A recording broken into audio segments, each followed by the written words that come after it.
It is totally their responsibility.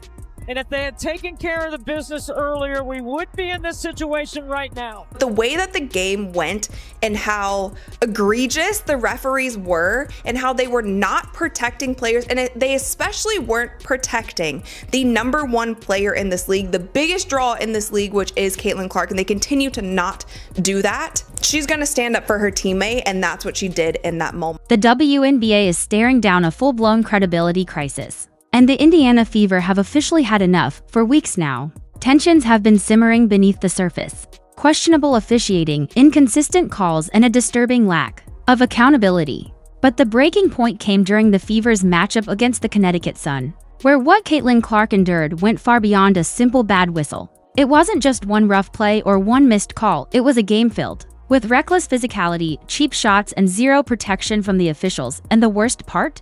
This isn't new. It's become a trend, a pattern of mistreatment, particularly toward high-profile players like Clark. That's been quietly tolerated and shrugged off by the league for the Fever. It was the last straw. They've watched their rookie star, who has brought millions of new fans to the sport, get battered and disrespected. Not just by opponents, but by a system that seems determined to ignore it. And now, the silence is over. Players, coaches, and fans alike are demanding answers. Where's the consistency? Where's the fairness? And most importantly, where's the protection for the athletes who are growing this league? The message from Indiana is loud and clear. Enough is enough. The WNBA can't keep pretending everything's fine while its brightest stars are targeted, and its credibility crumbles. The time for change is now, because the league's integrity is hanging by a thread. Here is the problem. So many of these incidents are happening towards Indiana Fever players, particularly Caitlin Clark. Instead of headlines celebrating the Indiana Fever's impressive victory and their hard-earned spot in the Commissioner's Cup Finals, the entire conversation has been hijacked by something far more troubling: the relentless and dangerous way Caitlin Clark is being treated on the court. What should have been a night of pride and momentum for the Fever turned into yet another flashpoint.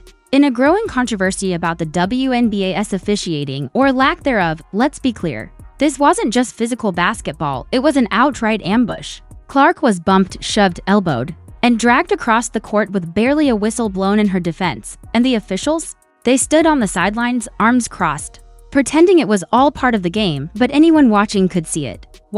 This wasn't just competitive play, it was an orchestrated campaign of physicality. And the Sun weren't playing basketball. At times, it looked more like an MMA trial session, and somehow, incredibly, they walked away without consequence. No ejections, no technicals, no accountability. That's not just bad refereeing, that's a systemic failure, and fans are noticing. Social media erupted with outrage. Protect Caitlin Clark started trending not because she lost, but because she survived yet another game where the officials offered no protection and no justice.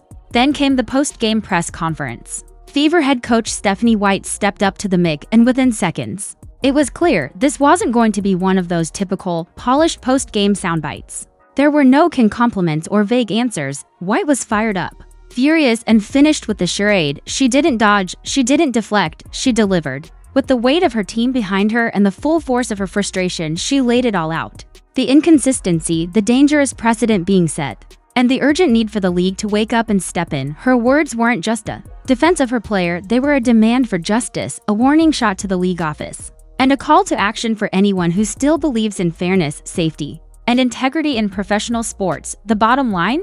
If the WNBA wants to protect its future and the athletes who are helping carry it to new heights, it needs to act now, because Caitlin Clark isn't just a rookie, she's a revolution in motion. And revolutions don't stay silent when they're under attack. For this first, I know you and JC go way back to the Big Ten. What was going on with the chippiness there, and what explanation were you given for the tech that you got? I'll take the official questions. I've got every blazing highlight lined up, because this post-game wasn't just a rant, it was a reckoning. I've got every blazing highlight queued up, because what happened after this game wasn't just a post-game rant, it was a reckoning. If this matchup taught us anything, it's that the WNBA hasn't just failed to adjust since Caitlin Clark returned from her injury break. They've completely ignored every flashing red warning light. And the Indiana Fever, they're done being polite. They've run out of patience, out of benefit of the doubt, and out of trust in the system. This team is ready to put the entire league on blast, and this game lit the match. So let's rewind: the chaos, the aftermath, and the storm of backlash now crashing down on the WNBA's officiating department like a tidal wave of one message. Do your job. It was Indiana versus Connecticut, a high-stakes rematch in the Commissioner's Cup Series with a shot at redemption for the Fever. The Sun, while not the outright title favorites, have absolutely mastered the art of ugly, disruptive basketball. And judging by their recent history with Indiana, they weren't coming into play clean. They were coming in to rattle cages and push limits from the opening tip.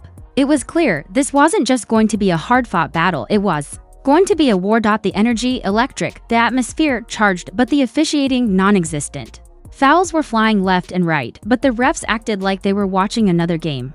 Or worse, like they were only watching Clark, while elbows were being thrown and bodies hit the floor. The whistles stayed silent unless Caitlin was anywhere near the action. Then suddenly, the rules were back in play for her and her alone. It was blatant, it was reckless, and it was dangerous. Clark didn't just take hits, she was targeted again and again.